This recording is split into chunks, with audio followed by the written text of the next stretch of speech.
Shalom, mari kita mulai renungan hari ini ya. Kita akan memuji Tuhan, kita akan mengagungkan Juru Selamat kita. Kita akan memuji-muji nama Tuhan. Biarlah nama Tuhan Yesus saja yang dipermuliakan dalam hidup kita. Kita akan renungkan, kita akan baca firman Tuhan. Sehingga firman Tuhan yang menjadi terang hidup kita ini selalu menerangi kita sampai kesudahannya. Kita berdoa, kita hanya berharap kepada Tuhan Yesus. Karena kita tahu Tuhan Yesus kita itu Tuhan Yesus yang nyata, benar-benar nyata, masih berbicara sampai hari ini. Kiranya renungan ini selalu menjadi berkat ya bagi kita semua. Renungan ini bisa membuka hati kita untuk selalu siap Roh Kudus bekerja dalam hidup kita. Kiranya renungan ini, ayat-ayat yang kita baca, benar-benar kita pegang. Perintah Tuhan Yesus itu benar-benar kita lakukan sebagai bukti kita mengasihi Tuhan Yesus. Karena kita tahu, saat kita mengasihi Tuhan Yesus, maka Bapa akan mengasihi kita. Satu-satunya cara agar kita dikasihi Bapa adalah mengasihi Tuhan Yesus. Dan mengasihi Tuhan Yesus itu satu-satunya cara adalah dengan melakukan semua perintahnya. Dan Roh Kudus dikirimkan Bapa bagi kita. Tinggal tetap dalam hidup kita. Dan Tuhan Yesus menampakkan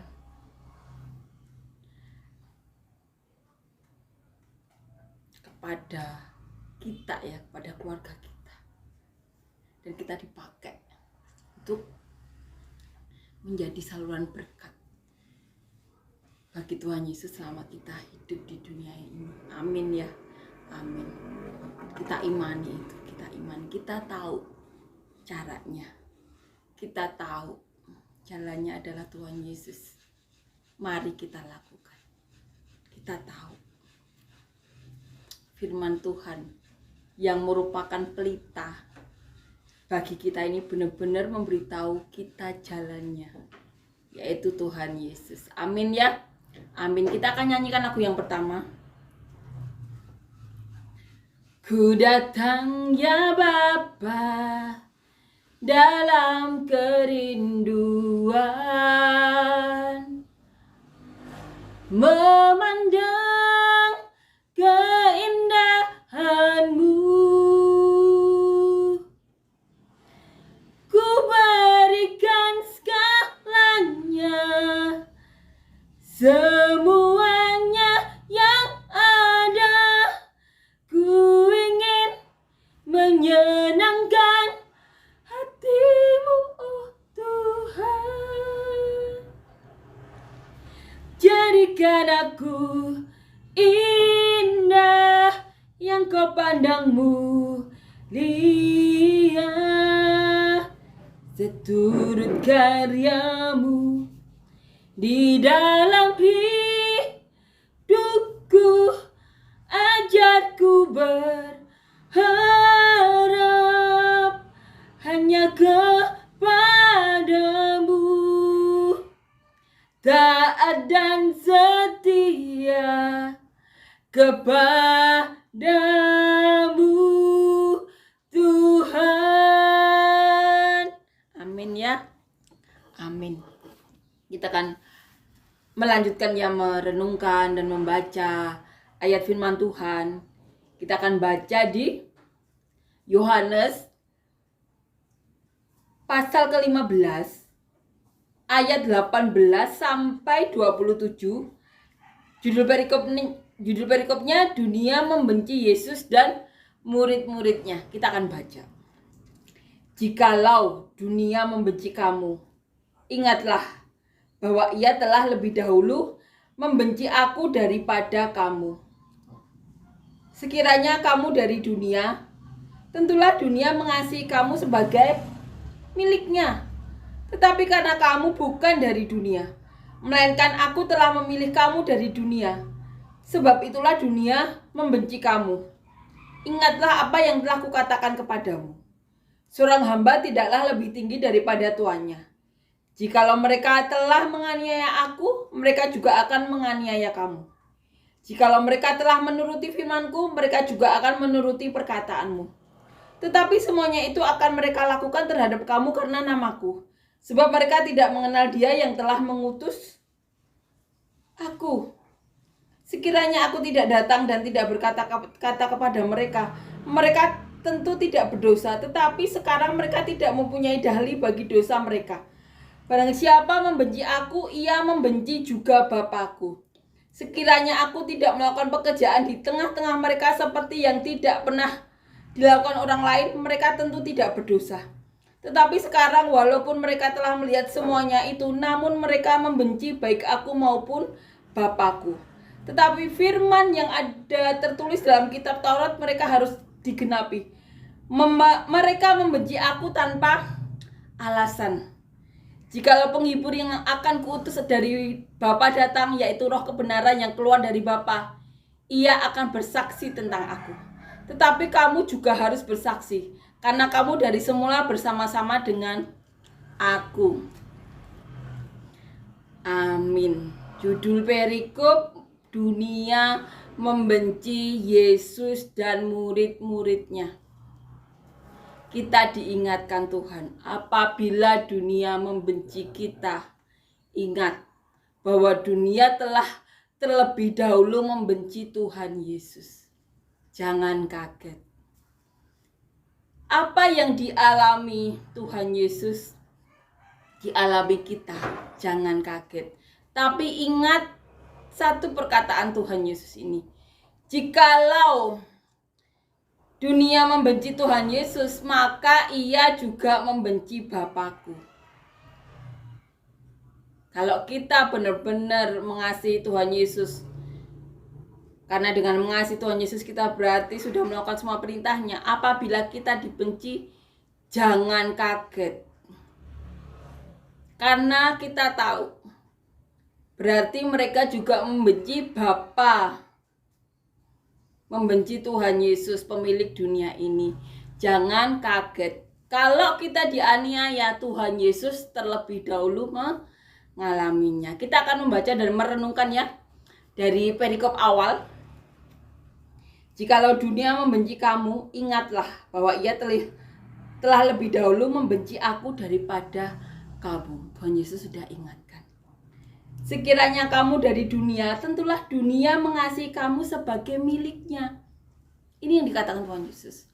Kalau kita dari dunia ya, tentu dunia akan mengasihi kita. Kenapa? Kita melakukan persis apa yang dilakukan orang-orang dunia. Maka dunia mengasihi orang-orang seperti itu. Tetapi, di sini katakan, karena kamu bukan dari dunia, melainkan aku telah memilih kamu dari dunia. Sebab itulah dunia membenci kamu. Tuhan Yesus katakan kepada mereka, kamu itu bukan berasal dari dunia. Karena apa? Karena Tuhan Yesus telah memilih murid-murid Tuhan Yesus. Ini juga berlaku bagi kita. Kita imani kita bukan berasal dari dunia. Karena apa? Karena Tuhan Yesus telah memilih kita yang dari dunia ini.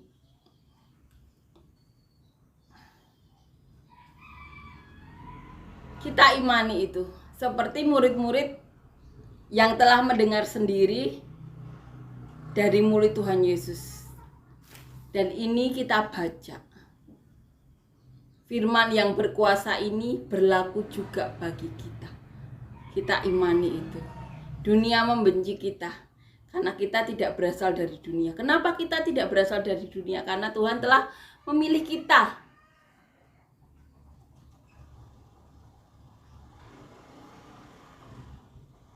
Yang dari dunia ini. Ingatlah apa yang telah kukatakan kepadamu. Seorang hamba tidaklah lebih tinggi daripada tuannya. Jikalau mereka telah menganiaya aku, mereka juga akan menganiaya kamu. Itu yang dikatakan Tuhan Yesus. Kalau mereka menganiaya Tuhan Yesus saja yang begitu banyak melakukan mujizat di depan mata mereka. mereka tetap menganiaya Tuhan Yesus, apalagi kita. Tuhan Yesus sudah mengingatkan. Jikalau mereka telah menuruti firman-Ku, mereka juga akan menuruti perkataan-Mu. Ini yang dikatakan Tuhan Yesus. Jikalau mereka menuruti firman Tuhan, tentu mereka akan menuruti perkataan-Mu. Ini dikatakan Tuhan Yesus sendiri loh. Karena apa? Jikalau mereka menuruti firman Tuhan, tentu Roh Kudus yang di dalam diri mereka akan berbicara mengingatkan. Tapi Tuhan Yesus telah ingatkan. Karena mereka tidak melakukan firman Tuhan, maka mereka tidak percaya perkataan-Mu. Ini sudah diingatkan Tuhan Yesus. Karena tidak bisa disangkal. Ya.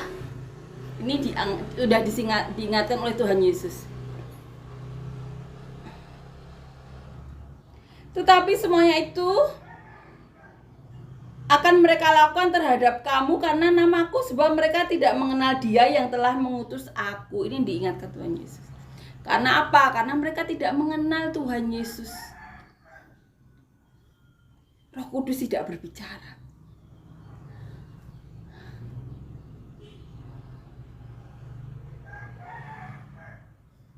Mereka tidak mengenal Bapa yang mengutus Tuhan Yesus. Roh Kudus tidak berbicara. Roh Kudus itu kan berasal dari Bapa. Kalau ada seseorang yang akan melakukan dosa, apalagi dosa terhadap Tuhan Yesus, tentunya Roh Kudus akan mengingatkan. Roh Kudus itu kan berasal dari Bapa. Kenapa tetap melakukan dosa? Karena tidak ada firman dalam diri mereka. Roh Kudus tidak mengingatkan mereka.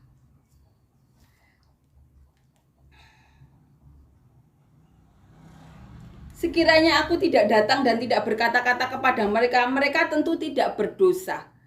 Tetapi sekarang mereka telah mempunyai dahli bagi dosa mereka. Ini katakan Tuhan Yesus. Barang siapa membenci aku, ia membenci juga Bapakku. Ini yang dikatakan Tuhan Yesus. Kita imani itu. Siapa yang membenci Tuhan Yesus berarti telah membenci Bapa. Kalau kita memang benar-benar telah menuruti firman Tuhan, apalagi diutus Tuhan Yesus sendiri ya, kita imani siapapun yang membenci kita berarti membenci Bapa dan membenci Tuhan Yesus yang telah mengutus kita. Jadi apapun yang kita lakukan saat pelayanan ya, saat kita ditolak atau bahkan dibenci, jangan khawatir. Karena apa? Mereka itu membenci Tuhan Yesus dan Bapa yang telah mengutus kita. Kalau kita melakukan pelayanan atau apapun ya yang kita tujukan karena kita mengasihi Tuhan Yesus, jangan khawatir. Mereka membenci Tuhan Yesus dan Bapa sendiri. Amin ya.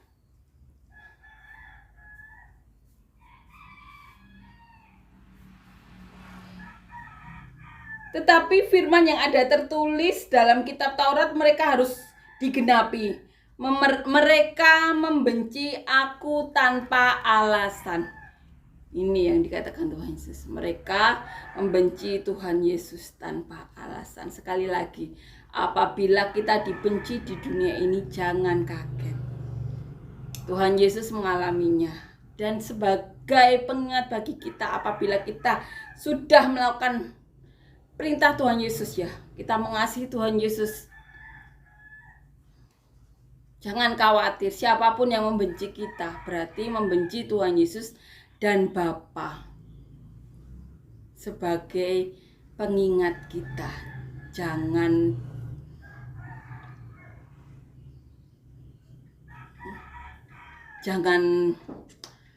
sampai kita meninggalkan Tuhan Yesus karena kita takut dibenci. Amin ya. Karena Tuhan Yesus itu benar-benar nyata.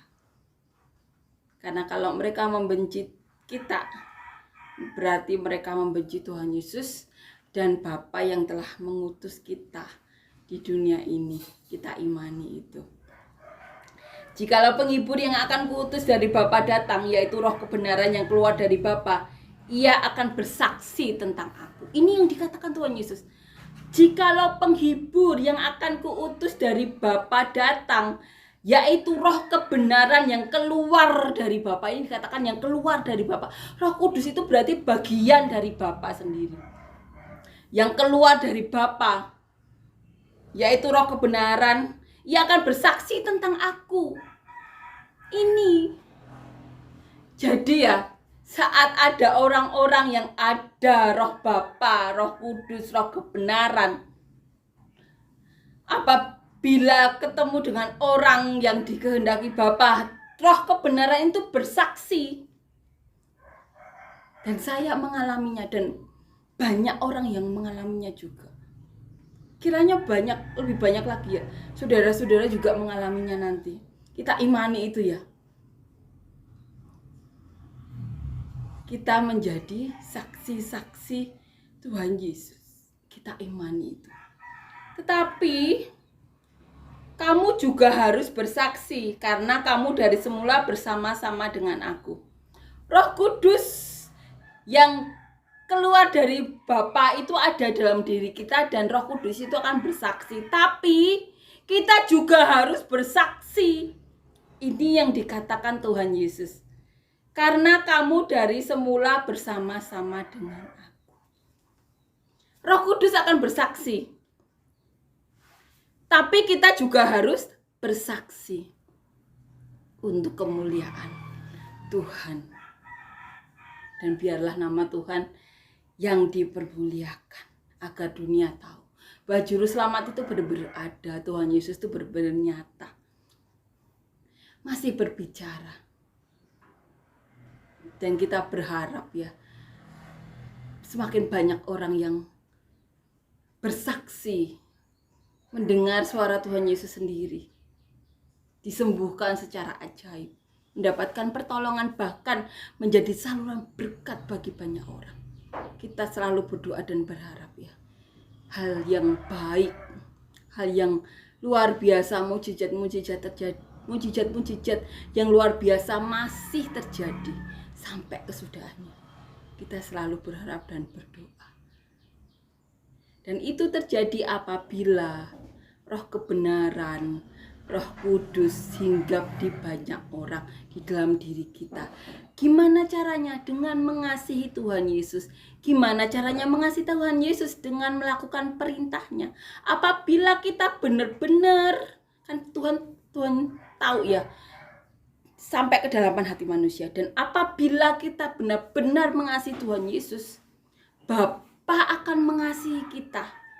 Dan roh kebenaran, Roh Kudus yang dari diri Bapa sendiri itu keluar, diutus atas permintaan Tuhan Yesus kepada kita, orang-orang yang mengasihi Tuhan Yesus dengan benar. Dan Roh Kudus itu akan bersaksi. Kita imani itu. Kita saling mendukung agar banyak orang benar-benar tahu bagaimana mengasihi Tuhan Yesus dengan benar. Karena dengan mengasihi Tuhan Yesus dengan benar, berarti orang itu melakukan perintah Tuhan Yesus yang memang baik bagi dunia. Sehingga dunia akan menjadi lebih baik.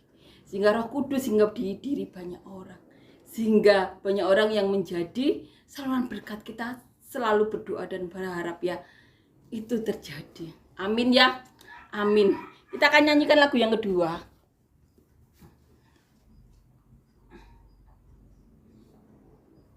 Kejaplah dan lihatlah betapa baiknya Tuhan itu. Rasakan dan nikmati kasih setia Tuhan. Syukur bagimu Tuhan, segala hormat bagimu Tuhan, Allah yang mengasihiku, Allah yang memeliharaku selamanya. Amin ya, puji Tuhan. Amin.